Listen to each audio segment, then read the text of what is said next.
What's all this racket going on up here, son? You reading your girly forums again? It's called Anti-ANCAP YouTube, Dad. It's not for girls, and it's on a forum with some of the best international discussion from users around the world, with deep intellectual discussions about language, culture, religion, and international politics. One that a stock market like you wouldn't understand. Read it for a second. ANCAPs are pretty much just crypto-feudalists. Yeah, forcing them to pay for security is the basic setup in feudalism. If they can't pay, then what? Do you tie them to the land until they can get their debt paid off? Can they pay it off? Once you're in that position, are they even allowed to exit their indentured state? Can a serf leave the manor? Or if you let gang police indigenously take over, you will end up with what is essentially a protection racket, and you're back in feudalism. Anyway, excellent points made. Hey guys, I'm not sure if you knew this, but it's a secret among ANCAP ideology that peasants used to wipe their ass under feudalism, and we don't necessarily have any ideas for how they'll stop wiping their asses once the state's gone. So, anarcho-capitalism is literally feudalism, guys. ANCAP's exposed. Anarcho-capitalism is neo-feudalism. ANCAPs are extremely ignorant.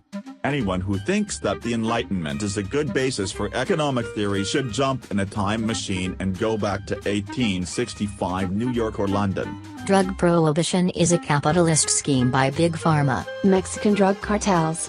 Need I say more? Munap.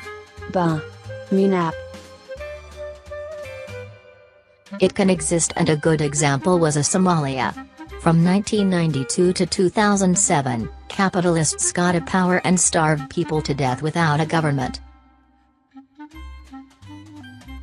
An equals non. Archie equals government. Anarcho-capitalism equals non-government capitalism. ANCAPs want a free market with no government intervention. Therefore ANCAPs are anarchists. Nobody is infallible, so Rothbard being wrong about the definition of anarchy doesn't mean anything. Appeal to authority is not an argument. Hierarchies are natural, and any ideology that doesn't take that into account is doomed to fail. AQ is 70 to 80% heritable as of your mid-20s onward, so there's always going to be a hierarchy of smarter versus less smart people. So criticizing anarcho-capitalism because it accepts hierarchies is essentially saying ANCAPs aren't anarchists because they accept reality. Archie doesn't mean government. How is owning your own property is hierarchy? In the same way that the King of France owning France is hierarchy. Claims that anarchists are against unjustified hierarchies. Then for the rest of the video he claims that anarcho-capitalism is not anarchism because it has hierarchies. It's the old bait and switch. Or, like, the facts of the matter. Not an argument! ANCAPs are anarchist wannabes. So they hate the state. Okay. What else you got? Nothing. Let's just imagine that businesses will take care of things even though that is the last thing they want to do. Yeah, free markets, which aren't free and only have existed with capitalists who get help from the state. The very thing keeping capitalism afloat is the first thing they want to get rid of, and it's the main reason why capitalists bribe politicians in the first place, which ANCAPs claim they are against. So in the end, anarcho-capitalism would be the end result if capitalists got what they wanted, if they would have successfully bribed the states to leave them alone, and are free to essentially create their own private governments. Good thinking, ANCAPs. Isn't ANCAP just monarchism? ANCAP is just neo-feudalism. Chomsky fails to tell us why or how corporations hold this tremendous power over us and in what way it is oppressive and tyrannical. He implies that it's easy to change government, which is absolute nonsense. Significant change even among democratic governments typically takes decades and is often accompanied by violent revolt. Ending slavery, women's rights, civil rights, gay rights, etc. In stark contrast to these bloody revolts, it is relatively effortless to stop patronizing corporations you don't like. Yet without any explanation at all, Chomsky wants us to believe the exact opposite.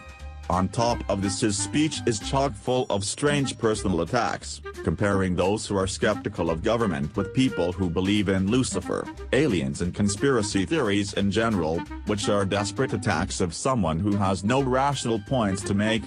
There is absolutely nothing of substance here. This guy is supposed to be an intellectual? Please. He's a propagandist.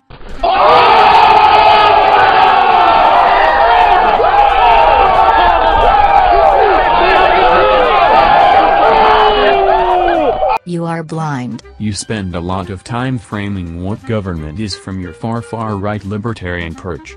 But you fail to mention one of the principal functions of a government. Governments act as a shield for individuals against other individuals within a society. Governments enforce norms that establish basic rights for individuals. Your thinking is completely ideological. You just know that government is an evil theft machine, so no need for argument cause you already know the answer. The reality is your calls for no government leaves us with corporate tyranny. There are plenty of problems with government, but it's a massive leap to suggest that somehow its removal would produce some sort of natural utopia.